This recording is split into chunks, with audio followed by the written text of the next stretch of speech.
Hey everybody, today I'm gonna read to you Jack in the Beanstalk, written by Naomi McMillan, illustrated by your Salzaman.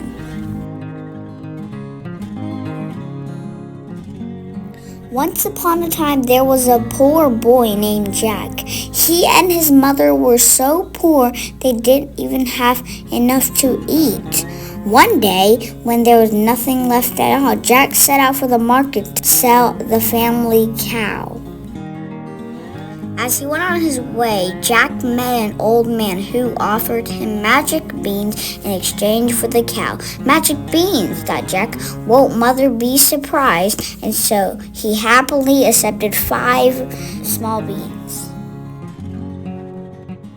But when Jack reached home, he showed his mother the magical beans. She was furious. "How could you sell our cow for those worthless beans?" she cried. "There aren't even enough of them to eat." She snatched the beans from Jack and tossed them out of the window.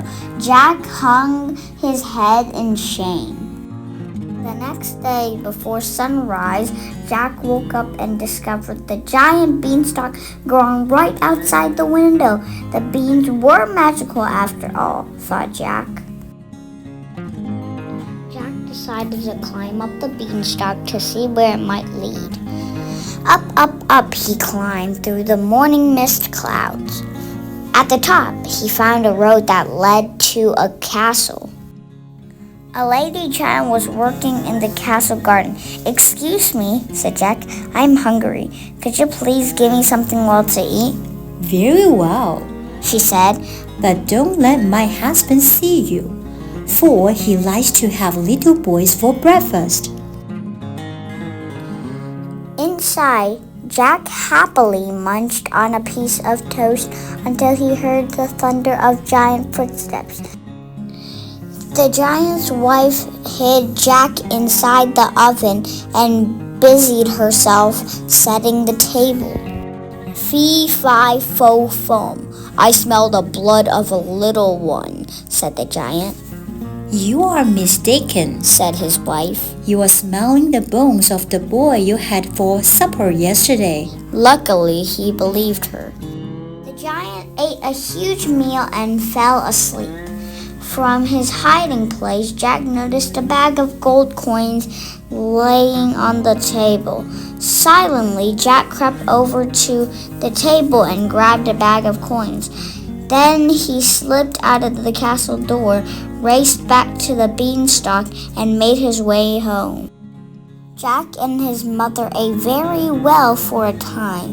Then one day, Jack reached into the bag of coins and discovered there were none left. Once again, he and his mother were in need. Jack decided to return to the giant's castle. "Perhaps I will find more gold there," he thought. Jack climbed back up the beanstalk and asked the giant's wife for something to eat.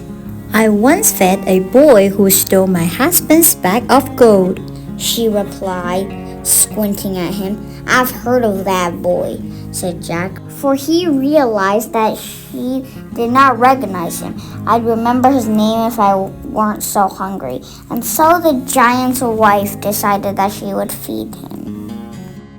Moments later, Jack heard a thunder of a giant footstep and a booming fee, fi, fo, fum. He ran to hide behind the oven door after the giant had eaten. His wife set before him a goose that laid golden eggs. Jack waited until he heard the giant snoring, then grabbed the magic goose and tiptoed out of the castle door. Once home, he asked the goose to lay a golden egg, and to his amazement, the goose did. "Surely our worries are over," thought Jack.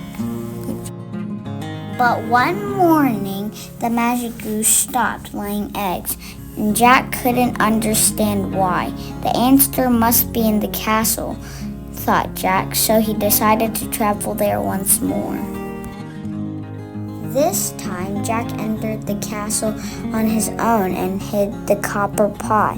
From there, he heard the giant say, "Fee, fly, fo, fum."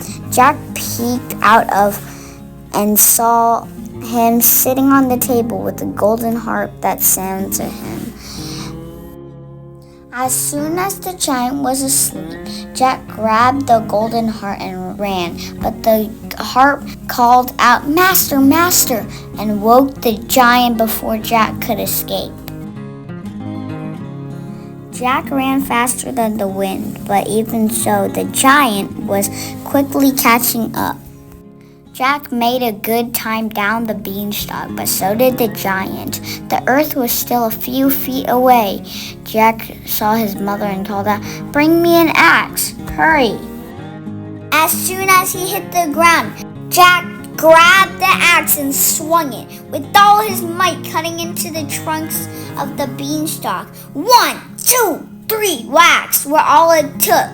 Down came the beanstalk and the giant, both crashing to the earth below.